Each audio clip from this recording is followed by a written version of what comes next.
Let us offer our consecration to the Lord. Lord, we offer up to you this day on this special celebration of the Chair of Peter. Let us come to understand your work through the authorities of the church, but also your call to us through the authorities of the church to act in response to your grace and your love.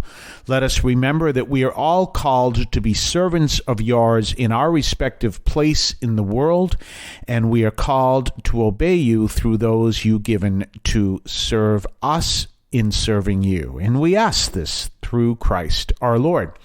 Today is a interesting holy day.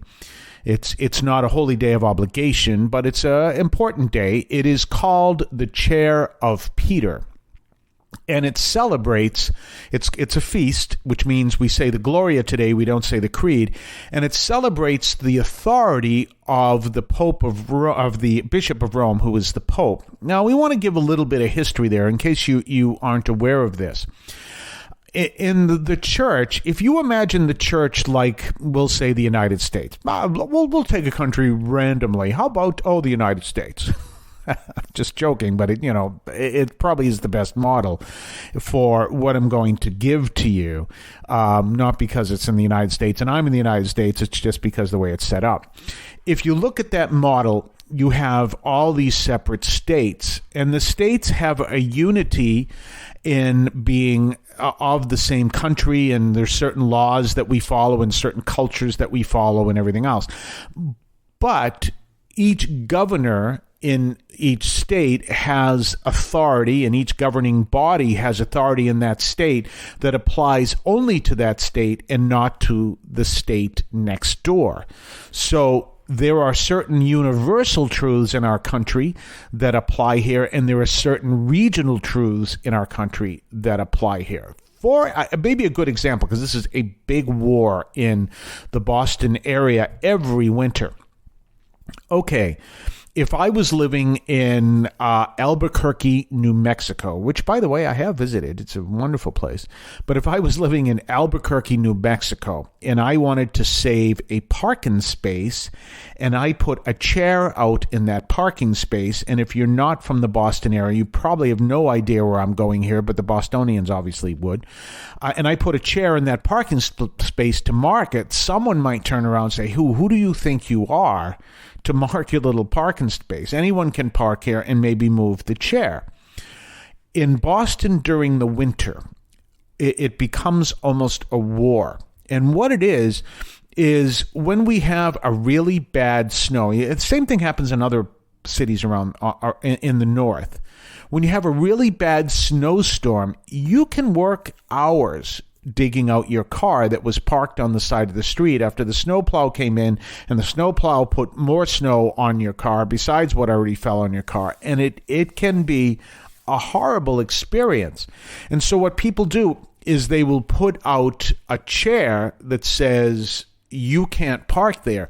What the chair actually means is, or chair, or it could be anything. It could be an ironing board. It could be a table. It could be anything, but usually it's a chair. It really says, you know what?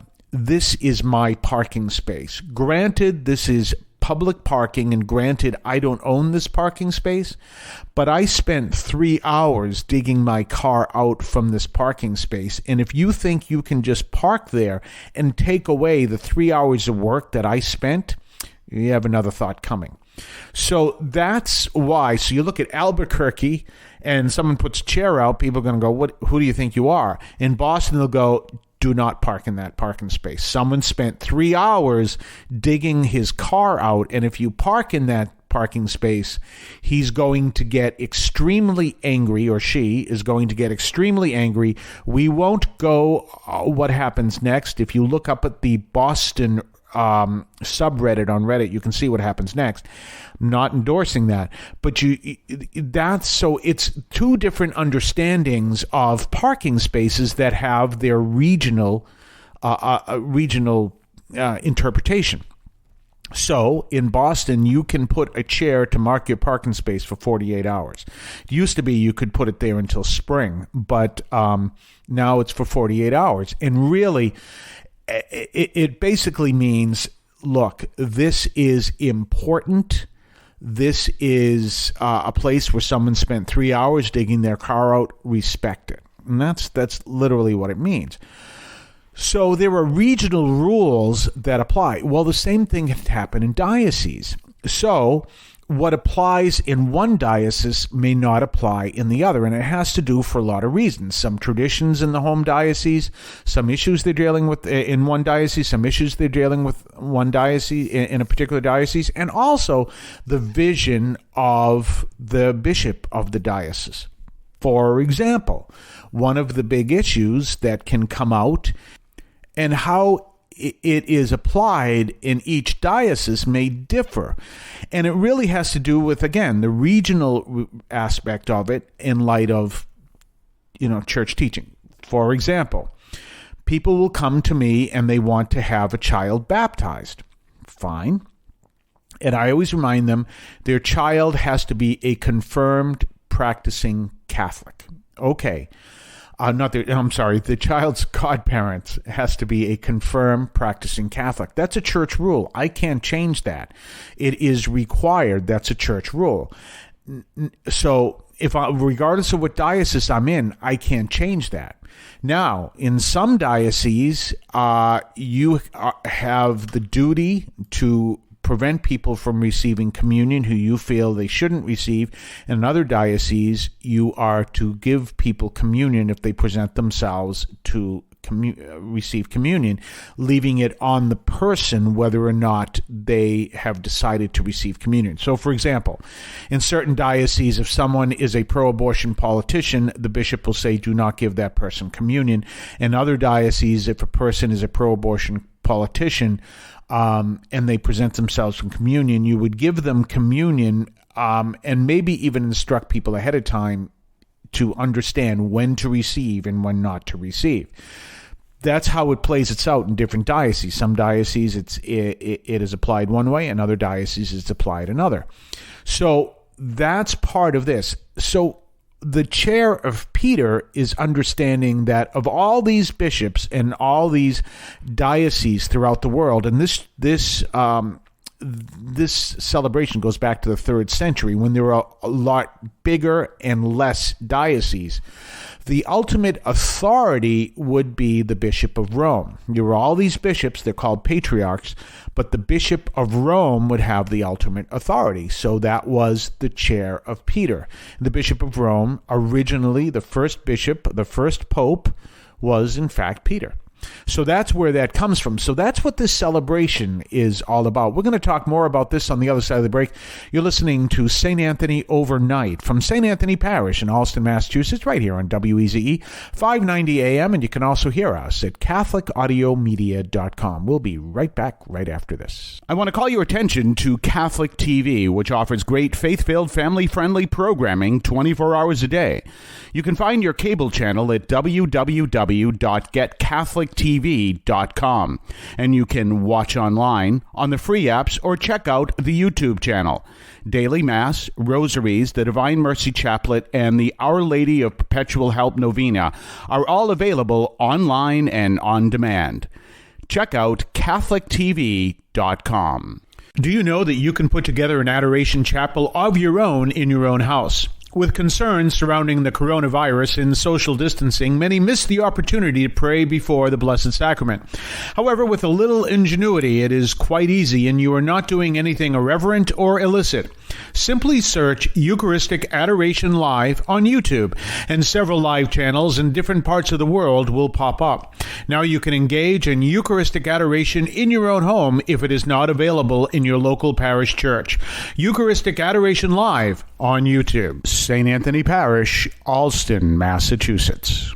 And don't forget our own website, CatholicAudiomedia.com. That's CatholicAudiomedia.com. You can check out our website, check out the archives of the show. You can check out our Substack newsletter. You can send us feedback. Please consider doing that. And you can also write to us directly at 43 Holton, Holton Street, Allston, Massachusetts, 02134. You can also you can donate to the show. You can check out our shopping where you can buy my latest book if you'd like. And if you want to, you can download it through Kindle, or you can also buy it a paperback version, whatever. And you can also see some mugs we have on sale and stuff like that to support the show. All these things you can do at CatholicAudiomedia.com. That's CatholicAudiomedia.com. So we're talking about, this is the Feast of the Chair of Peter. And it's a powerful feast, and it's something we want to remember, because what it looks at is, again, each diocese, the bishop of each diocese is in charge of that diocese, but they all defer to the Bishop of Rome, who is the Pope. And if you weren't aware of this, you might say, well, while the Pope is living in Rome, who is the bishop in charge of the diocese in Rome? It's the Pope, because he is literally the Bishop of Rome. So just as if hypothetically the Bishop of Boston was also the Pope, which is not true at this point, but then you'd say, well, you say that he's the Pope, and well, who's the bishop? Well, he's the bishop too. So that's what we have. Francis is the Pope, so he is kind of like the authoritative bishop for the entire church, and he is also the Bishop of Rome. And that comes from the ancient tradition that there was always the focus on the Bishop of Rome.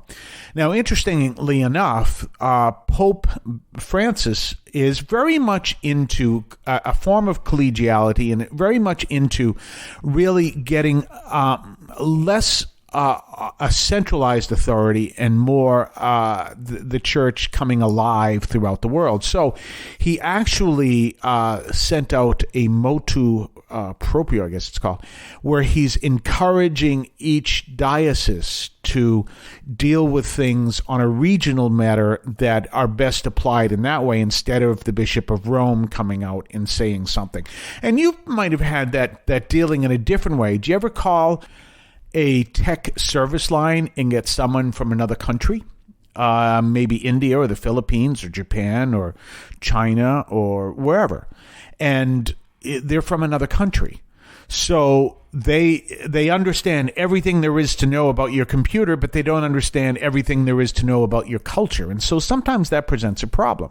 So Pope Francis is encouraging more the regional response to many things, that if the Pope says it and applies to the whole church, it doesn't work as well in one country as it does in another. So that's one of the things he just did. It was a motu proprio that he put out last week. And anyway, we want to wish you a wonderful day. Have a blessed day. And we will see you tomorrow at midnight and 3 o'clock in the morning, right here on WEZE 590 AM. And you can also hear us at CatholicAudiomedia.com. In Cristo vivimos.